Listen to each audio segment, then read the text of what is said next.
Sirang pangarap, sirang buhay. Ano ang magagawa ng isang tunay na kaibigan? Noon ko nakita yung sobrang pain ng nanay ko, mami ko na parang anak. Parang, anong ginawa mo? Di naman kami nagkulang sa'yo. Kahanga-hangang pagharap sa hamon ng sakit na amyotrophic lateral sclerosis o Lou Gehrig's disease. Isinapelikula ng isang kaibigan. You see through his life and you can think, oh, this person is so inspiring. You know, he lives his life in such an optimistic way. Saan hahanap ng tunay na kaibigan? Sa paulit-ulit na pagkakamali?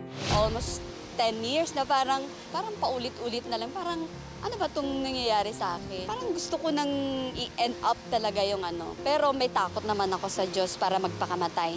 Alamin ang kasagutan sa kabuuan ng ating episode at ang mahalagang regalo sa ating Big Monday giveaway dito lang sa The 700 Club Asia. Susunod na.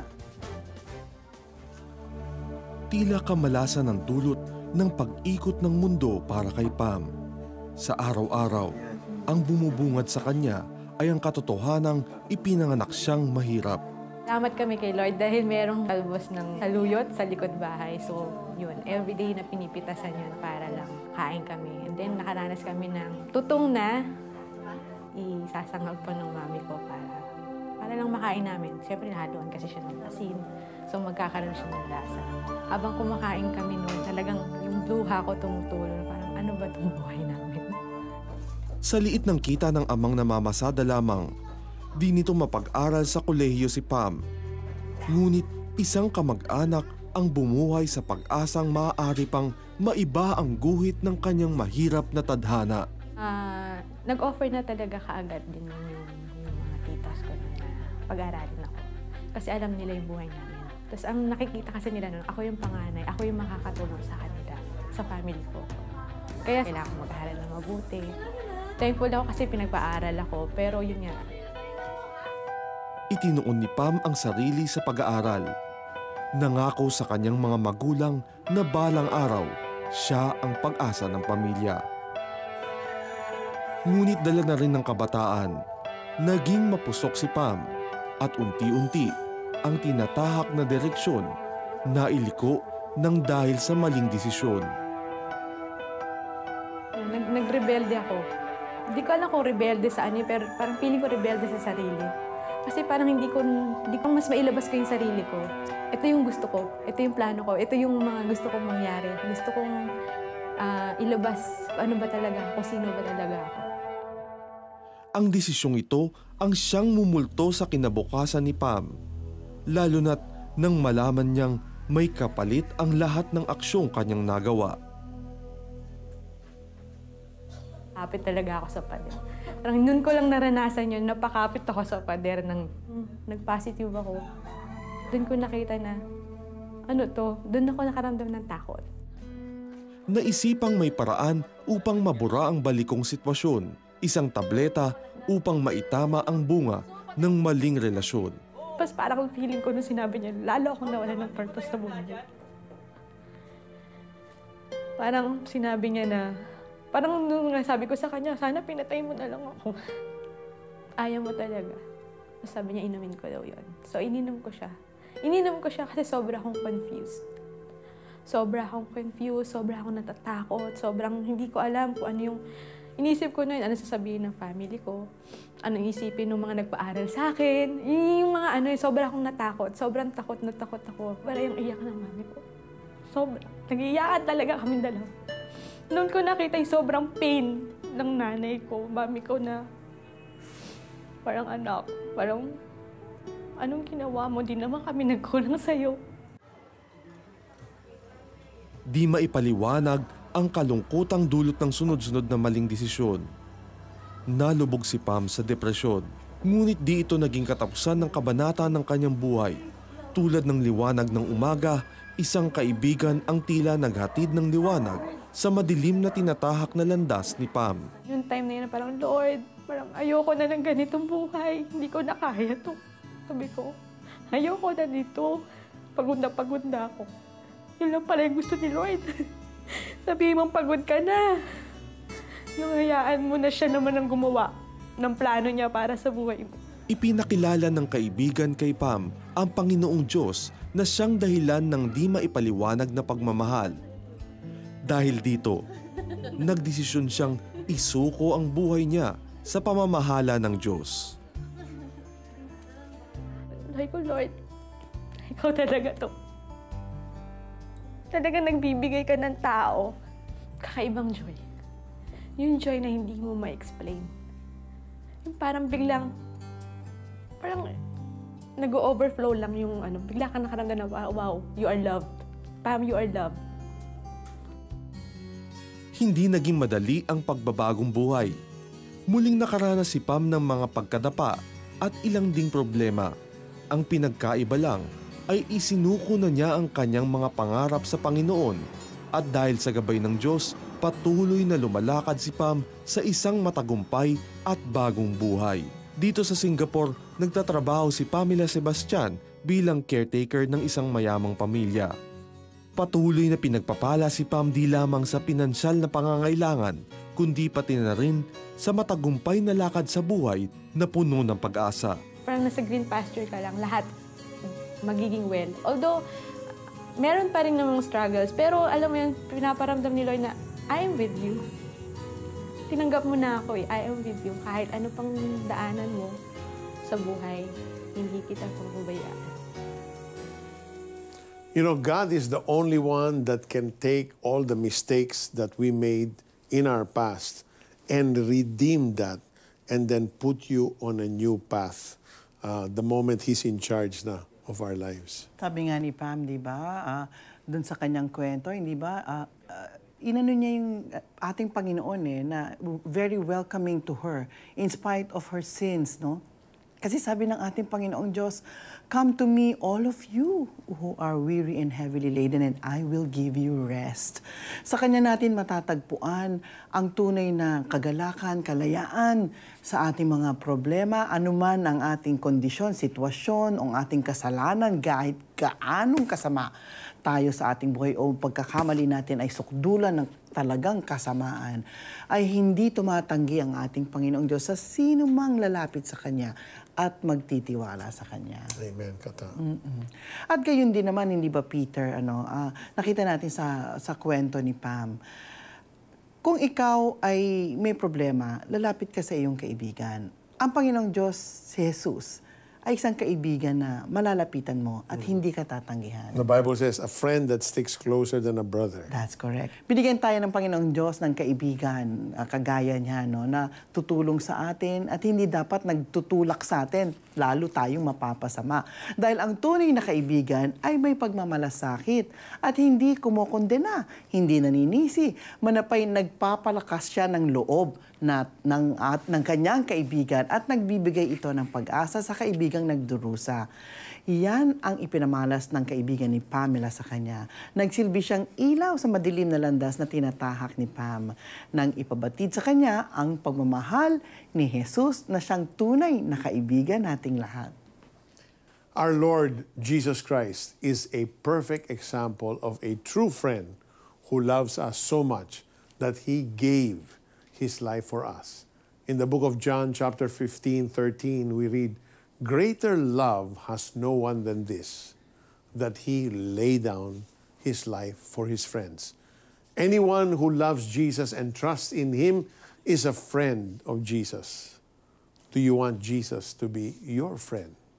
Then you must accept Him as the personal Savior of your life. Follow us in this prayer. Kailangan po manggagaling sa puso nyo itong panalangin. Just say, "Dear Jesus, I want you to be that friend that sticks closer than a brother in my life. I want you to be that constant anchor in my life." And so, Lord, I just express my deepest need for you in my life. Forgive me, Lord, for all the sins that I have committed. Forgive me, Lord, for wanting to steer my life my own way.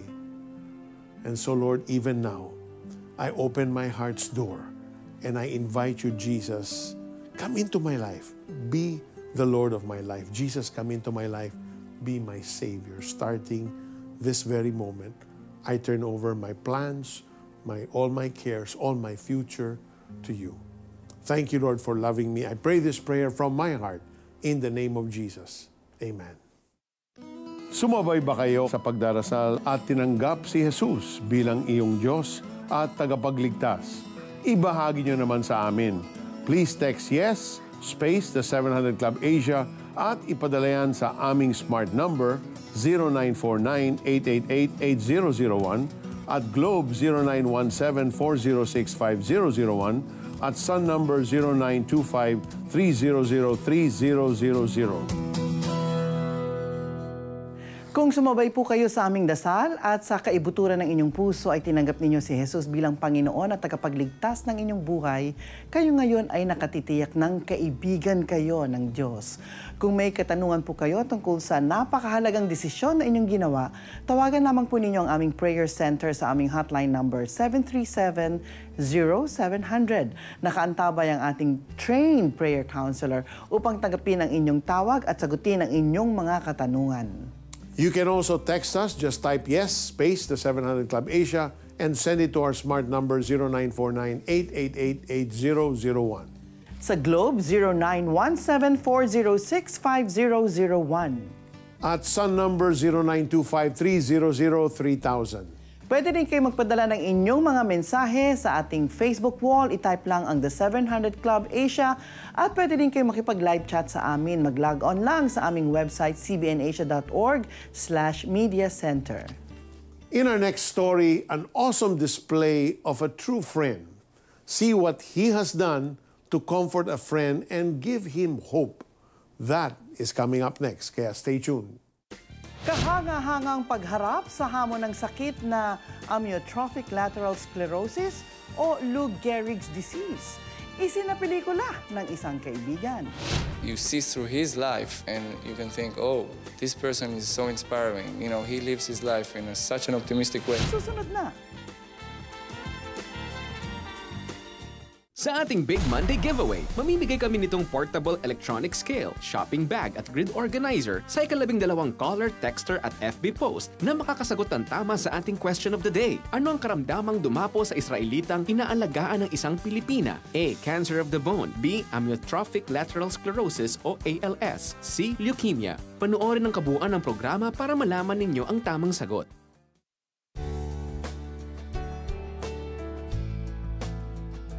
Isang inspirasyon kung ituring ng kanyang mga kaibigan si Yaniv, isang Israeli na may sakit na amyotrophic lateral sclerosis o ALS, isang sakit sa kalamnan. Ngunit sa kabila ng karamdaman, patuloy siyang lumalaban at determinadong mabuhay ng normal. Kaya naman, tampok si Yaniv sa isang award-winning documentary, ang My Friend Yaniv, sa direksyon ni Mayan Schwartz, isa sa kanyang mga kaibigan. He's so normal. He's like another friend. I call him to talk about my problems, about stuff, the same like I call another friend. And he makes it feel so normally, I forget how he is. You see through his life and you can think, oh, this person is so inspiring. You know, he lives his life in such an optimistic way. Sa likod ng kamanghamanghang katangian ni Yaniv, isang Pinay overseas Filipino worker ang tahimik at matiyagang nag-aalaga sa kanya. Si Gladys, na halos 10 taon nang nagsisilbi kay Yaniv. Ito ang gusto ko mag-abroad. Kaya go na lang nang go kung anong meron. Yung kaba ko lang yung parang takot na, okay kaya to, mabait ba kaya? Kaya yung sa sarili niya na hindi niya dinadown. Pag may mga problema, siya yung umaano sa akin, nag-aangat. Miyembro ng kanilang pamilya kung ituring ni Yaniv si Gladys. Kaya naman, napapawi ang pangungulilang nararamdaman ng ating kababayang si Gladys. Siguro kung ibang amo, parang nakakalugmok na, babalik na naman ako. Ang hirap, homesick ulit. Pagbalik ko doon, half lang yung parang sakit. Kasi yung babalikan ko, pamilya din.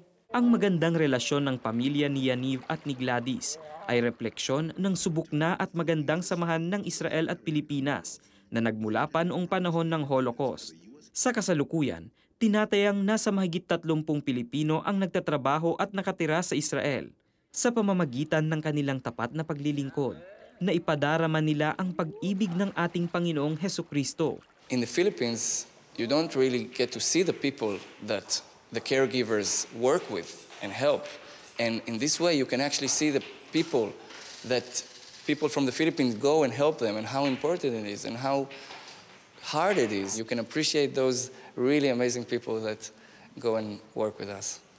Oh, talaga napakaganda ng relasyon ng Pilipinas sa bansang Israel, and we are appreciated. The Filipino is appreciated in Israel not only because of our caregivers there na talagang the best magsilbi at mag-alaga ng kanilang mga alaga, but Israel is especially close to the Filipinos because of what we have done for the nation of Israel. In fact, Peter, this is already the 70th year when the Philippines voted in favor of the creation of the State of Israel. Right. And crucial vote yung binigay ng Pilipinas. And I'm saying this because right now, siguro na papanood nyo sa news, di ba? There's an intention to divide the land again. You know, at napagsabihan pa ng UN Security Council na walang karapatan ng Israel magtayo ng mga bahay sa Jerusalem. And this is something that I believe we should be aware of. It's a dangerous thing as far as we believe, because in the Word of God, you cannot divide the land of God. Again, the God's favored land, which is Israel. Amen, amen. We need to honor the Word of God, and whatever God says, no matter what man does, that is what will stand. Yeah? My word will stand firm forever. At napakaganda nitong pelikula na ginawa ng kaibigan ni Yaniv, hindi ba? Dahil nga sa walang alam na maitutulong sa nagdurusang kaibigan na si Yaniv, ipinasya na lamang ni Mayan Schwartz na idokumento ang kahanga-hangang pagharap ng kaibigan sa hamon ng kanyang karamdaman. It is a rare disease, but it's really debilitating, itong ALS, no?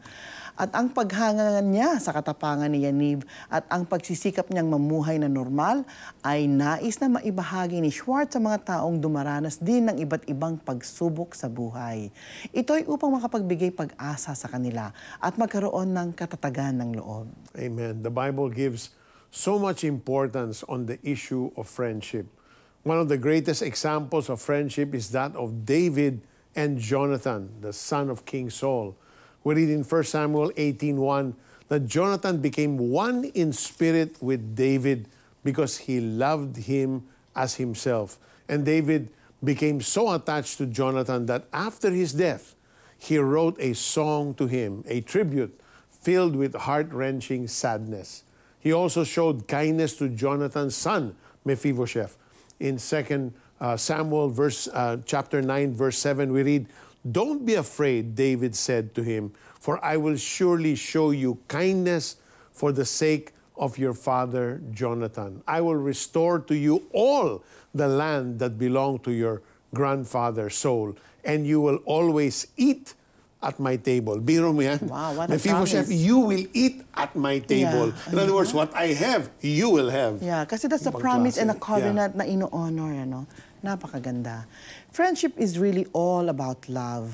Kung may kaibigan tayong may sakit o dumaranas ng anumang pagsubok sa buhay, maipadadama natin ang ating pagmamahal sa pamamagitan ng pakikinig sa kanilang mga hinaing, pakikipag-usap sa kanila, kwentuhan natin sila, bigyan natin sila ng pag-asa at ating ipagdasal.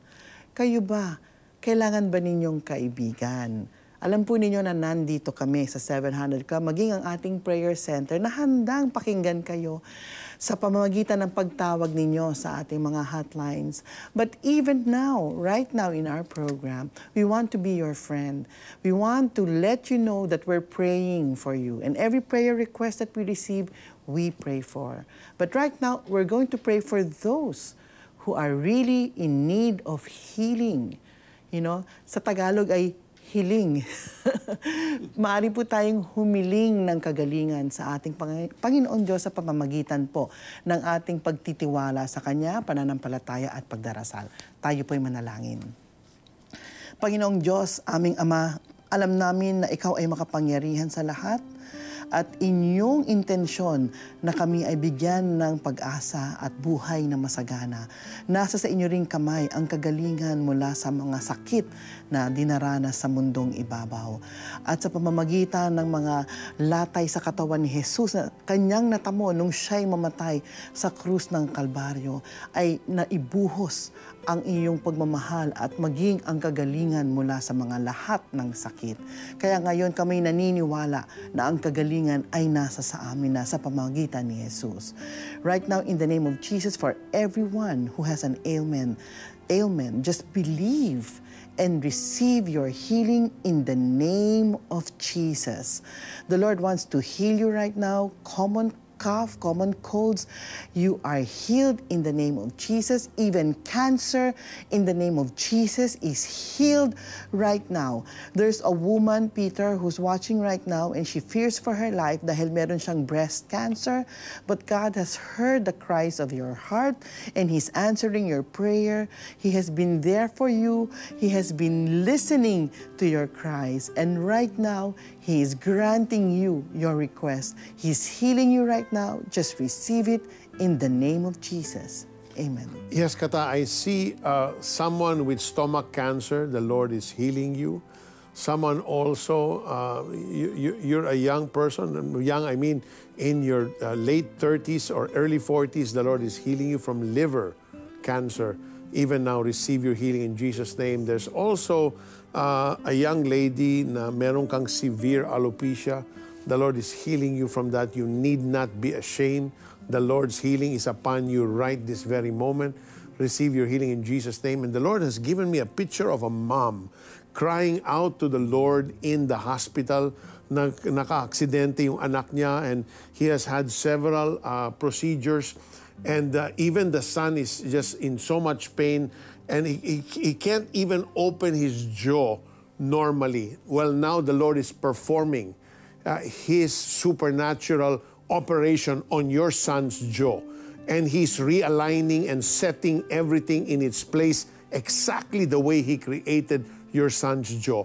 Receive that right this moment. The Lord has heard your cry in the name of Jesus. Someone with difficulty breathing also is being healed now. The Lord is just touching your respiratory system. Receive that in the name of Jesus. Amen and amen. Saan hahanap ng tunay na kaibigan? Sa paulit-ulit na pagkakamali? Almost 10 years na parang paulit-ulit na lang. Parang, ano ba itong nangyayari sa akin? Parang gusto ko nang i-end up talaga yung ano. Pero may takot naman ako sa Diyos para magpakamatay. Susunod na.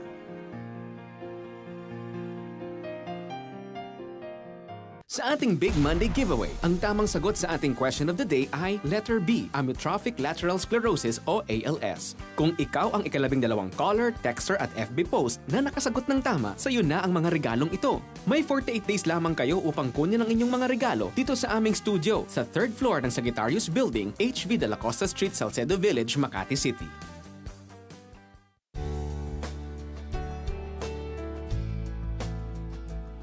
Simula talaga pagkabata, laking church na talaga ako. So, yung youth pastor namin, nagre-remind siya na dapat daw yung maging boyfriend namin, hindi iba sa pananampalataya. Kaya nga lang, naging conflict yung buhay ko dahil sa disobedience ba. Nagkaroon ako ng boyfriend hanggang sa naging asawa at the age of 18. Alam mong aalis tayo, di ka pa bis? 18 anyos si Edith nang mabuntis siya ng kanyang nobyo. Dahil magkataliwas ang pananampalataya, naging magulo ang kanilang pagsasama. Kasi ayaw ko ngang sumanib sa kanila. Pinapanindigan ko kung ano yung pananampalataya na narinig ko na at na-impart sa akin. Sabi ko, sasama ka sa akin, tigas ng ulo mo, sasaktan talaga kita eh. Lahat ng mga abuses na experience ko sa kanya, kaya ako nagkaroon ng anger, hatred, bitterness sa kanya hanggang sa totally na kami naghiwalay. Nilayasan ni Edith ang asawa. Dahil uhaw sa pagmamahal, pumasok siya sa isang panibagong relasyon. Nabuntis siya ng lalaki, ngunit pinalaglag niya ang bata.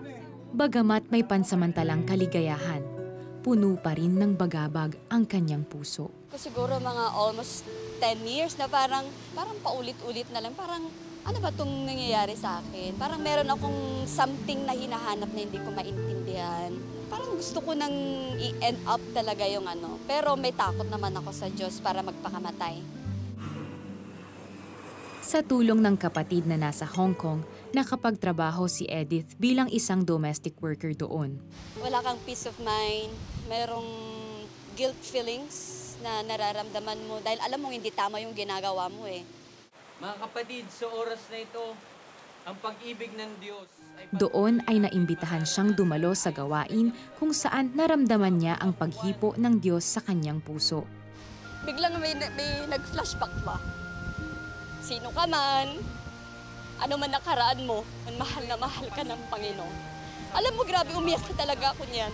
Ang gaan-gaan ng pakiramdam. Ayaw ko nang tignan kung sino ako dati, makasalanan ako dahil ngayon, anak mo na ako, nilinis mo na ako. Naging hudyat iyon ng pagbabalik loob ni Edith sa Panginoon. Sumalang siya sa personal counseling at inayos ang mga naging gusot sa kanyang buhay. Sa pagsuko niya ng buhay sa Panginoon, pinatawad din niya ang kanyang asawa. Siyempre na kahit na anong ginawa niya sa akin, patatawarin ko siya dahil sigad nga pinatawad nga rin niya ako kahit anong laki ng kasalanan ko, anong bigat ng ginawa kong kasalanan.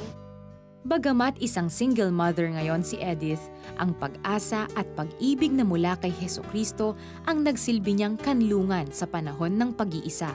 Doon niya tayo ini-equip eh. Doon natitest kung hanggang saan yung faith natin. Dahil sa bagong buhay mula sa Diyos, mainit din ang pagnanais ni Edith na maibahagi sa ibang tao ang walang kapantay na pag-ibig ng Panginoon. Ito yung life verse ko, Nahum 1:7, The Lord is good to those whose trust is in Him. Mahal na mahal ka ng Panginoon. And those who trust in the Lord, you will never be put to shame. Amen. At maganda si Edith kasi meron siyang pinanghahawakan. Sabi nga niya, may life verse o yung pangako ng Diyos. Katiyakan na dahil ang salita ng Diyos ay buhay at may katuturan, ay mangyayari talaga yon sa kanyang buhay. So hindi siya nawawala ng pag-asa. Amen, Kata. We have a friend in Jesus who would always accept us back when we stray and lead a life that is not pleasing to Him. Jesus is a friend at all times, in joy or in sorrow. He is always there for us. As His friends in the Gospel of John, chapter 15, verses 14 to 15, Jesus said, "You are my friends if you do what I command. I no longer call you servants, because a servant does not know his master's business. Instead, I call you friends, for everything that I learned from my Father, I have made known to you." Sa ating pong wikang Tagalog, kayo'y mga kaibigan ko kung tinutupad ninyo ang mga utos ko. Hindi ko na kayo inaaring alipin sapagkat hindi alam ng alipin ang ginagawa ng kanyang Panginoon. Sa halip, inaari ko kayong mga kaibigan sapagkat sinabi ko sa inyo ang lahat ng narinig ko sa aking Ama. Having a friend in Jesus is having peace of mind in times of trouble. Jesus is a friend forever, who truly understands us and lovingly cares about us and all that concerns us. So let's enjoy the wisdom of His friendship by knowing more and more about Him. And the way we know about Him is through His Word. So Kata, we should love His Word, we should live His Word, love the Word and live the Word. Amen. Thank you all for watching. We hope that you've been inspired and given hope by all the stories we featured on the show. Love the Word, live the Word. God bless you more and more. Ngayong Martes. Kanino ka magtitiwala? Sa pamilya? Kahit hindi na kami magkasama, kami ay magkaroon ng pagkakasundo. Sa pera? Ginupit namin lahat yung credit card. Oh, Diyos!